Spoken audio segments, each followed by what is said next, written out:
اعوذ باللہ من الشیطان الرجیم بسم اللہ الرحمن الرحیم۔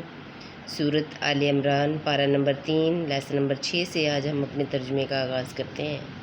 اللہ تعالیٰ میرا پڑھنا اور آپ کا سننا قبول کرے۔ اللہ تعالیٰ ہمیں قرآن پاک کی تعلیمات کے مطابق زندگی گزارنے کی توفیق عطا فرمائے، آمین ثم آمین۔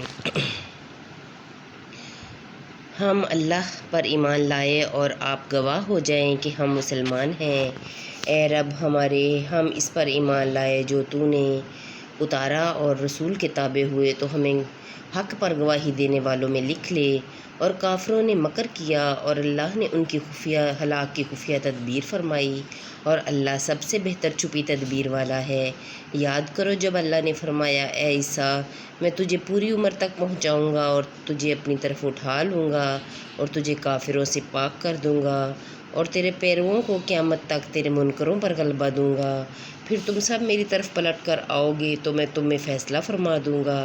جس بات میں جھگڑتے ہو تو وہ جو کافر ہوئے میں انہیں دنیا اور آخرت میں سخت عذاب دوں گا اور ان کا کوئی مددگار نہ ہوگا۔ اور وہ جو ایمان لائے اور اچھے کام کیے اللہ ان کا نیک انہیں بھرپور دے گا، اور ظالم اللہ کو نہیں بھاتے۔ یہ ہم تم پر پڑھتے ہیں کچھ آیتیں اور حکمت والی نصیحت۔ عیسیٰ کی کہاوت اللہ کے نزدیک آدم کی طرح ہے، اسے مٹی سے بنایا پھر فرمایا ہو جا، وہ فوراً ہو جاتا ہے۔ اے سننے والے، یہ تیرے رب کی طرف سے حق ہے، تو شک والوں میں نہ ہونا۔ پھر اے محبوب، جو تم سے عیسیٰ کے بارے میں حجت کریں بعد اس کے کہ تمہیں علم آ چکا، تو ان سے فرما دو، آؤ ہم بلائیں اپنے بیٹے اور تمہارے بیٹے اور اپنی عورتیں اور تمہاری عورتیں اور اپنی جانیں اور تمہاری جانیں، پھر مباہلہ کریں۔ تو جھوٹوں پر اللہ کی لعنت، یہی بے شک سچا بیان ہے، اور اللہ کے سوا کوئی معبود نہیں، اور بے شک اللہ ہی غالب ہے، حکمت والا۔ پھر اگر وہ منہ پھیریں تو اللہ فسادیوں کو جانتا ہے۔ تم فرماؤ اے کتابیوں، ایسے کلمے کی طرف آؤ جو تم میں یکساں ہے، یہ کہ عبادت نہ کریں مگر خدا کی، اور اس کا شریک کسی کو نہ کریں، اور ہم میں کوئی ایک دوسرے کو رب نہ بنا لے اللہ کے سوا۔ پھر اگر وہ نہ مانیں تو کہہ دو تم گواہ رہو کہ ہم مسلمان ہیں۔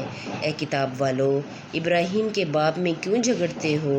توریت و انجیل تو نہ اتری مگر ان کے بعد، تو کیا تمہیں عقل نہیں؟ سنتے ہو یہ جو تم ہو اس میں جھگڑے جس کا تمہیں علم تھا، تو اس میں کیوں جھگڑتے ہو جس کا تمہیں علم ہی نہیں؟ اور اللہ جانتا ہے اور تم نہیں جانتے۔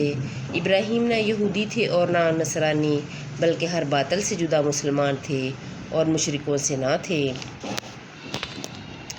بے شک سب لوگوں سے ابراہیم کے زیادہ حقدار وہ تھے جو ان کے پیرو ہوئے، اور یہ نبی اور ایمان والوں کا والی اللہ ہے۔ کتابیوں کا ایک گروہ دل سے چاہتا ہے کہ کسی طرح تمہیں گمراہ کر دیں، اور وہ اپنے ہی آپ کو گمراہ کرتے ہیں اور انہیں شعور نہیں۔ اے کتابیوں، اللہ کی آیتوں سے کیوں کفر کرتے ہو حالانکہ تم خود گواہ ہو؟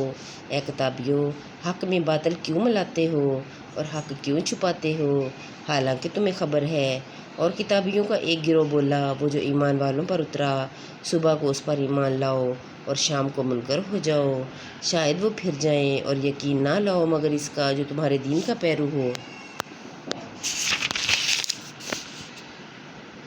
تم فرما دو کہ اللہ ہی کی ہدایت ہے، یقین کاہے کا نہ لاؤ اس کا کہ کسی کو ملے جیسا تمہیں ملا، یا کوئی تم پر حجت لا سکے تمہارے رب کے پاس۔